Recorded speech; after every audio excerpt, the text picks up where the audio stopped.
Urdu Discovery کے معزز دوستوں، میں ہوں ماجد ملک اور آپ تمام دیکھنے اور سننے والوں کو السلام علیکم۔ دوستوں، ویڈیو شروع کرنے سے پہلے حسب روایت چینل پر نئے آنے والے دوستوں سے درخواست ہے کہ پہلے اردو ڈسکوری کو سبسکرائب کرتے ہوئے ساتھ موجود گھنٹی کے بٹن کو بھی دبا دیں تاکہ ہر نئی آنے والی ویڈیو کی نوٹیفیکیشن آپ تک باقاعدگی کے ساتھ پہنچتی رہے۔ نیز ہماری کافیوں کا صلہ ہماری ویڈیوز کو لائک کر کے ضرور دیا کیجیے۔ تو آئیے ناظرین، چلتے ہیں آج کے اس خوبصورت موضوع کی جانب۔ پیارے دوستوں، وہ گاؤں میں وصولی کے لیے آیا تھا۔ اس کی کمپنی کھیتی باڑی کے آلات بناتی تھی۔ کسان یہ آلات خرید کر لے جاتے تھے۔ کمپنی عموماً ادھار نہیں دیتی تھی، لیکن بعض اوقات کسانوں کے پاس رقم کم پڑ جاتی تھی، چنانچہ مالکان 10-20% ادھار کرنے پر مجبور ہو جاتے تھے۔ سال کے آخر میں حساب کیا گیا تو پتہ چلا 10 دیہات کے کسانوں نے کمپنی کے سالانہ منافع کے برابر پیسے دینے ہیں۔ یہ چھوٹی چھوٹی رقمیں تھیں۔ کسی کسان کے ذمے $100 تھے اور کسی نے صرف $50 ادا کرنا تھے، لیکن کمپنی نے جب یہ $150 جمع کیے تو یہ رقم ہزاروں ڈالرز میں تبدیل ہو گئی، اور ظاہر ہے چھوٹے قصبے کی چھوٹی کمپنی کے لیے یہ ایک بہت بڑی رقم تھی۔ چنانچہ کمپنی نے وصولی کے لیے ایک مینیجر رکھ لیا۔ مینیجر کو لوگوں کی فہرست پکڑا کر وصولی کا ٹاسک دے دیا گیا۔ مینیجر مختلف دیہات میں جاتا، ادھار خور کے دروازے پر دستک دیتا، اسے کمپنی کا خط دکھاتا، ادھار کی رسید دیتا اور رقم کا مطالبہ کرتا۔ کچھ لوگ اسے رقم دے دیتے اور کچھ اس سے مزید مہلت مانگ لیتے۔ یہ سلسلہ چلتا رہا یہاں تک کہ وہ آخری دن آخری گاؤں پہنچ گیا۔ شام ہو چکی تھی۔ اس نے شام کے وقت ادھار خور کو تنگ کرنا مناسب نہ سمجھا اور وہ رات گزارنے کے لیے گاؤں کے واحد ہوٹل میں چلا گیا۔ ہوٹل کے کمرے کا کرایہ $100 تھا۔ اس نے $100 ادا کیے اور سونے کے لیے چلا گیا۔ وہ صبح اٹھا، ناشتہ کیا اور گاہک کے پاس چلا گیا۔ گاہک نے کمپنی کے $100 ادا کرنا تھے۔ مینیجر نے اسے رسید دکھائی اور رقم کا مطالبہ کر دیا۔ وہ ایک بوڑھا نائی تھا۔ وہ اندر گیا اور $100 کا نوٹ لا کر اسے دے دیا۔ مینیجر نے گاہک کو وصولی کی رسید دی اور بس سٹاپ کی طرف چل پڑا۔ نائی کے $100 اس کے ہاتھ میں تھے۔ اس نے چلتے چلتے نوٹ کھول کر دیکھنا شروع کر دیا۔ وہ نوٹ اسے جانا پہچانا لگا۔ اسے محسوس ہوا یہ نوٹ اس نے اس سے پہلے بھی کہیں دیکھا ہے۔ اس نے یادداشت پر زور دیا تو اسے یاد آیا یہ وہی نوٹ ہے جو اس نے پچھلی شام ہوٹل کے کاؤنٹر پر ادا کیا تھا۔ یہ اس کا اپنا نوٹ تھا۔ یہ نوٹ ہوٹل سے نکل کر نائی تک گیا اور نائی سے ہوتا ہوا دوبارہ اس کے ہاتھ میں آ گیا۔ وہ بس سٹاپ پر پہنچا تو بس خراب تھی۔ وہ اب واپس نہیں جا سکتا تھا۔ مینیجر نے اس وقت کو دلچسپ طریقے سے استعمال کرنے کا فیصلہ کیا۔ وہ اٹھا، نائی کے پاس گیا، اسے نوٹ دکھایا اور اس سے پوچھا، تم نے یہ نوٹ کہاں سے لیا؟ نائی نے کہکا لگایا۔ بازار کے سرے پر دندان ساز کا کلینک تھا۔ اس نے کلینک کی طرف اشارہ کیا اور بتایا، وہ ڈینٹسٹ مجھ سے روزانہ شیو کرواتا تھا۔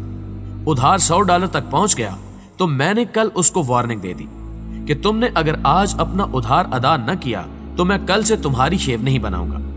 وہ کل شام میرے پاس آیا اور مجھے یہ نوٹ دے گیا۔ مینیجر نے کہکا لگایا اور دندان ساز کے کلینک پر چلا گیا۔ اس نے وہ نوٹ اسے دکھایا اور اس سے پوچھا کہ آپ نے یہ نوٹ کس سے لیا تھا؟ ڈینٹسٹ نے کہکا لگا کر جواب دیا، وہ سامنے مرغی فروش کی دکان ہے۔ میں نے پچھلے ہفتے اس کا دانت نکالا تھا۔ اس کے پاس رقم نہیں تھی۔ اس نے مجھ سے ادھار کر لیا۔ وہ کل دوسرا دانت نکلوانے آ گیا۔ میں نے اس سے کہا، تم جب تک اپنا ادھار چکتا نہیں کرو گے میں تمہارا علاج نہیں کروں گا۔ یہ بیچارہ مایوس ہو کر واپس چلا گیا، لیکن شام کے وقت یہ نوٹ لے کر آ گیا۔ میں نے اسے کلینک میں بٹھایا اور یہ نوٹ نائی کو دے دیا۔ مینیجر نے ایک اور کہکا لگایا اور مرغی فروش کے پاس چلا گیا اور اس سے بھی نوٹ کے بارے میں پوچھ لیا۔ اس نے ٹیلر ماسٹر کی طرف اشارہ کیا اور بتایا، یہ مجھ سے 3 ماہ ادھار مرغی لیتا رہا۔ میں نے کل اسے وارننگ دے دی۔ یہ شام کو یہ نوٹ لے کر آ گیا اور میں نے دندان ساز کا حساب چکتا کر دیا۔ مینیجر ٹیلر ماسٹر کے پاس گیا۔ ٹیلر ماسٹر نے اسے گاؤں کی واحد بوتیک پر بھجوا دیا۔ پتہ چلا بوتیک کی مالکن ٹیلر ماسٹر سے ادھار کپڑے سلواتی تھی۔ ٹیلر ماسٹر نے اسے الٹیمیٹم دے دیا اور وہ $100 کا یہ نوٹ لے کر اس کی دکان پر پہنچ گئی۔ بوتیک کی مالکن نے بتایا کہ گاؤں کے واحد سبزی فروش نے اس سے بیٹی کی شادی کے لیے ادھار لباس خریدا تھا اور یہ ادائیگی باقی تھی۔ مینیجر سبزی فروش کے پاس چلا گیا۔ سبزی فروش نے اسے کریانہ مرچنٹ کے پاس بھجوا دیا۔ کریانہ مرچنٹ نے اسے ٹرک ڈرائیور کے پاس بھجوا دیا۔ ٹرک ڈرائیور سے ڈاک بابو کے پاس لے گیا۔ بابو نے اسے جانوروں کے بیوپاری کے پاس بھجوا دیا اور جانوروں کے بیوپاری نے اسے دھوبی کا راستہ دکھا دیا اور دھوبی نے انکشاف کیا کہ میں ہوٹل کی چادریں، تولیے اور تکیوں کے غلاف دھوتا ہوں۔ ہوٹل کے مالک نے میرے $100 دینے تھے۔ میں نے اسے کل صبح بتا دیا تھا مجھے اگر شام تک پیسے نہ ملے تو میں کل سے ہوٹل کی چادریں نہیں دھوں گا۔ ہوٹل کا مالک کل شام میرے پاس آیا اور مجھے یہ $100 دے گیا۔ میں نے جانوروں کے بیوپاری سے 2 مہینے پہلے گدھا خریدا تھا۔ میں نے اس کی ادائیگی کرنی تھی۔ مینیجر نے کہکا لگایا، دوبارہ ہوٹل آیا، $100 کا نوٹ کاؤنٹر پر رکھا اور مسکرا کر کہا، میں یہاں 1 رات مزید رہنا چاہتا ہوں۔ ہوٹل کے مالک نے اسے کمرہ کھول کر دیا اور نوٹ جیب میں ڈال کر بس سٹاپ کی طرف دوڑ پڑا۔ اس نے بس ڈرائیور کے $100 دینے تھے۔ ڈرائیور بیمار تھا، اس نے ڈاکٹر کو ادائیگی کرنی تھی۔ ڈاکٹر نے کیمسٹ کو رقم دینی تھی اور کیمسٹ موٹر مکینک کا مقروض تھا۔ موٹر مکینک نے جرمانہ ادا کر کے پولیس لاکپ سے باہر آنا تھا۔ اس نے باہر نکل کر علاقے کی واحد بس ٹھیک کرنی تھی اور مینیجر نے اگلے دن اس بس پر بیٹھ کر واپس جانا تھا، اور شہر جانے سے پہلے اس نے پولیس اسٹیشن سے گھاس کاٹنے والی مشین کے $100 وصول کرنا تھے۔ پولیس سارجنٹ نے 1 سال قبل کمپنی سے گھاس کاٹنے کی مشین ادھار خریدی تھی۔ ناظرین گرامی، یہ امریکہ کے ایک گاؤں کی 2 دن کی معیشت ہے۔ آپ غور کیجئے، $100 کے نوٹ نے ایک ہی شام میں کتنا فاصلہ طے کیا۔ یہ کس کس ہاتھ سے ہو کر کہاں کہاں پہنچا، کس طرح وصول کرنے والے اسے ادا اور ادا کرنے والے اسے وصول کرتے گئے، اور یہ نوٹ آخر میں کس طرح وہیں پہنچ گیا جہاں سے یہ چلا تھا۔ یہ $100 کے نوٹ کا صرف ایک حصہ تھا۔ اگر آپ نوٹ کی پوری کہانی کو ٹریک کریں، آپ اس کا پہلے ہاتھ سے لے کر آخری ہاتھ تک کا سفر دیکھیں، تو آپ یہ دیکھ کر حیران رہ جائیں گے کہ یہ ایک نوٹ پورے معاشرے کے اندر سے گزرتا ہے۔ ہر وصول کرنے والا شخص اسے اپنا سمجھتا ہے، لیکن یہ کسی کا نہیں ہوتا، یہ کسی کے پاس نہیں رکتا۔ آپ اب ایک اور پہلو بھی ملاحظہ کیجیے۔ جیب تراش نے کسی کی جیب سے یہ نوٹ نکال لیا۔ یہ نوٹ اس نے شراب خانے میں خرچ کر دیا۔ نوٹ آگے چلا گیا، لیکن جیب تراش کے نامہ اعمال میں ایک جرم کا اضافہ ہو گیا۔ جرم کا یہ دھبا ہمیشہ قائم رہے گا۔ شراب خانے کی انتظامیہ نے نوٹ شراب بنانے والی کمپنی کے حوالے کر دیا۔ نوٹ آگے چلا گیا، لیکن جاتے جاتے شراب خانے سے وابستہ لوگوں کے گناہوں میں اضافہ کر گیا۔ شراب ساز کمپنی نے وہ نوٹ مٹیریل فراہم کرنے والے اداروں کے حوالے کر دیا۔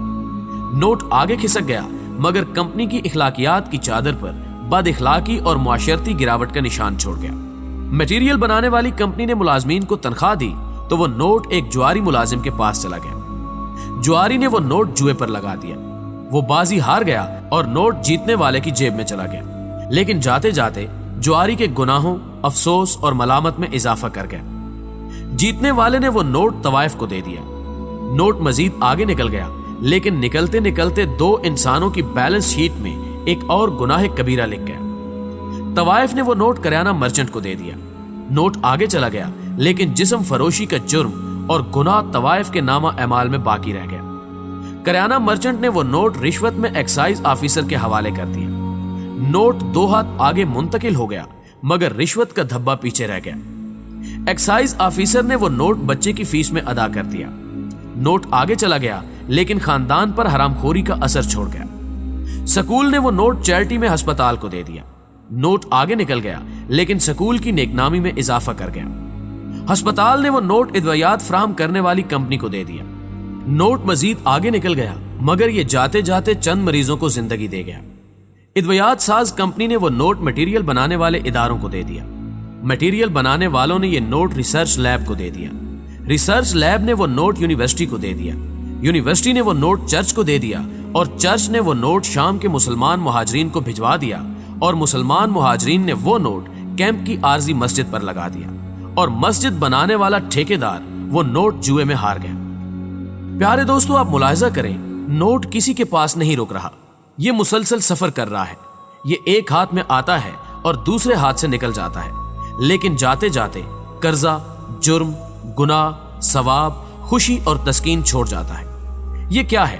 یہ دنیا کے تمام نوٹوں، ساری دولت کی اصل حقیقت ہے، اور یہ حقیقت بتاتی ہے کہ دنیا کے ہر نوٹ پر 7 چیزیں چپکی ہوتی ہیں: حلال، حرام، گناہ، جرم، ثواب، دکھ اور خوشی۔ ہم جب بھی یہ نوٹ وصول کرتے ہیں، ان 7 چیزوں میں سے کوئی ایک چیز ہمارے ہاتھ کے ساتھ چپک جاتی ہے۔ یہ نوٹ چند لمحوں میں مہمان کی طرح رخصت ہو جاتا ہے، لیکن نوٹ کا تحفہ ہمیشہ کے لیے ہمارے نامہ اعمال کا حصہ بن جاتا ہے۔ یہ حقیقت ہمیں بتاتی ہے کہ ہم ان نوٹوں کے صرف کیریئر ہیں۔